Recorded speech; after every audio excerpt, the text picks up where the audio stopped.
From Kansas. I have the honor of serving with you on the Senate Committee on Veterans Affairs, and I want to speak tonight about an issue, a set of issues, a circumstance that we have found ourselves in. As you will recall, several years ago, our nation was appalled. It was a national news story, and we were appalled to learn that the Department of Veterans Affairs employees from across the country were creating secret waiting lists that stood between veterans and the care they deserved. Veterans died waiting for care because of deceptive practices at the VA. In the wake of that wrongdoing, I called for the resignation of the then Secretary of the Department of Veterans Affairs. At that time, I didn't think that things could get worse at the department, but I was wrong. During the current VA Secretary, Bob McDonnell's confirmation hearing in 2014, he seemed to understand the urgency demanded by the American people and by their Congress to fix the problems at the Department of Veterans Affairs. In his testimony, he promised that, quote, "the seriousness of this moment demands action. Those employees that have violated the trust of the nation and of veterans must be and will be held accountable." Unquote. Now, more than 2 years later, with authorities granted by Congress and signed into law by the President, the Secretary seems to have forgotten that promise. Time and time again, the Secretary uses a talking point on accountability, stating that, quote, "the VA has terminated more than 4,095 employees since the Secretary arrived." The real number of terminations is 3. Only 3 people have been discharged from the VA for their misconduct, and another 12 to 15, quote, "are potential removals for demotions." What the Secretary hasn't said is that thousands of those, quote, terminations were actually employees placed on paid leave, thereby racking up $23 million to pay the salaries of 2,500 VA employees who weren't actually working.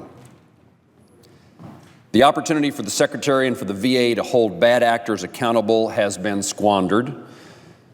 The terrible part of this is that Americans have been misled. The accountability the VA created in the wake of the scandal about the fake waiting lists has generated further disappointment and scandal due to the mismanagement and manipulation. Instead of firing people, Americans are paying bad actors to do nothing, or worse yet, they have been transferred to other facilities to continue bad practices. The morale of the hardworking, the vast majority, the huge number of people who work for the VA, many who are veterans themselves, their morale has to be harmed as they care for veterans every day and suffer in this culture of corruption. In Kansas, my home state, we face one of the worst examples of a VA employee violating the trust of a veteran. Yet the VA seems to have no sense of urgency in holding this person accountable or committing to fix the process that enabled this individual to do what he did. In 2015, we learned from newspaper reports, certainly not from the VA, that a physician assistant at the Leavenworth VA Hospital, Mr. Mark Wisner, had been sexually abusing veteran patients. Shortly after that news broke, the Leavenworth County prosecutors charged this individual with multiple counts of sexual assault and abuse against numerous veterans. We learned as the story unfolded that he had targeted vulnerable veterans suffering from PTSD. He prescribed opioids that inhibited their thinking, and he used his position to deepen the wounds of war rather than healing them. I'll share a quote from 2 Army veteran brothers who were patients and felt they had no choice but to continue seeking the care or lose their health care benefits they had earned. One of them said, quote, "the fear of losing what I had earned in benefits versus the fear of being sexually assaulted again, I didn't know which one was more important. Can you imagine the desperation of a veteran trying to answer that question? Again, so troubling about this situation is that Mr. Wisner should never have been hired by the VA in the first place. And as we add injury to insult for these veteran victims, he was not fired after he admitted the abuse. He was allowed to retire, and his voluntary retirement means that he receives certain benefits that he might not otherwise have received if he'd actually been fired. According to publicly available documents, Mr. Wisner indicated on his application for licensure that he had been convicted of a crime, and further information indicates that the crime and convictions were lewd in nature. Yet he was hired. It is infuriating. It's worse than infuriating that a person with a criminal record convicted of a lewd crime was still hired to be at the front lines of veteran patient care. When the VA was asked about his criminal record, they indicated that background checks are contingent upon, quote, the physician's risk level, and that physician assistant positions were considered, quote, low risk and didn't require an exhaustive background check. In my view, a practitioner in patient care should be held to the highest standards of excellence and should receive an exhaustive background check. How can a position in patient care be considered low risk at the VA? Fortunately, as I said, I serve with you on the Veterans Committee, and I had the opportunity during one of our committee hearings, it was last September, just a few months ago, to question Secretary McDonald about the background check process and why Mr. Wisner was hired with a known criminal background. The Secretary's response was, quote, there was nothing in his file that suggested that there was a risk. He also suggested that I had different information than he did, the Secretary did, which is hard to believe because the documentation I was reading from, the circumstances I was describing, came directly from his own Office of Inspector General. I've also sent the Secretary a letter with more than 20 questions about this situation, hoping that I could receive substantive answers to those questions.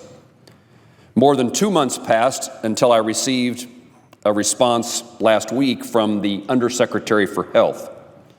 I actually was hoping to learn something from that response about the VA's commitment to fixing their hiring practices, not a canned answer regarding the VA's current process for background checks. Certainly, the 20 questions asked of the Secretary remain unanswered.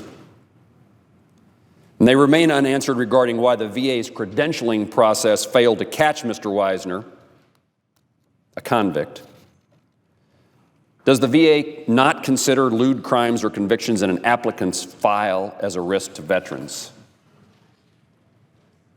The responses have been unacceptable.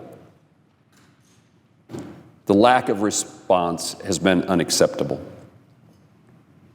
But also unacceptable are the circumstances surrounding Mr. Wisner's separation from the VA.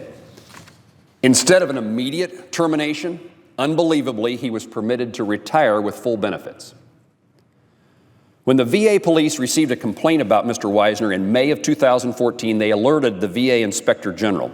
Wisner was removed from patient care and placed on paid administrative leave while the IG conducted its investigation.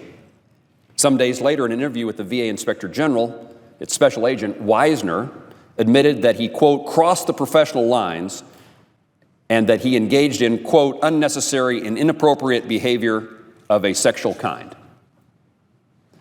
Mr. Wisner made no attempt to hide his actions, stating that, quote, he knew what he was doing to these patients was wrong, but that he had no self-control. Despite confessing to these horrible and illegal actions, Mr. Wisner continued to be an employee of the VA for 37 more days, giving him enough time to beat the VA to the punch and seeking and receiving retirement on June 28, 2014. One would think that the moment a VA employee admits to violating or abusing a patient, a client, or a coworker, would be the moment their paycheck would end and they'd no longer be employed. There would be zero tolerance for such egregious conduct.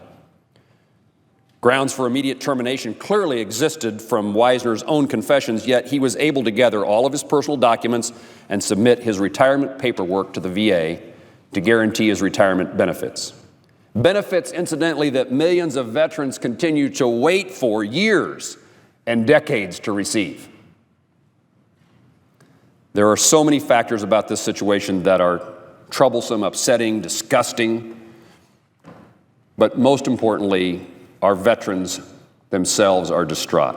The VA failed to protect them from a sexual predator. They were taken advantage of, and they are hurting.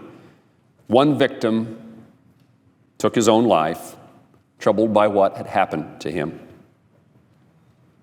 Wisner's termination, void of retirement benefits, would have maybe brought some small measure of justice to the victims.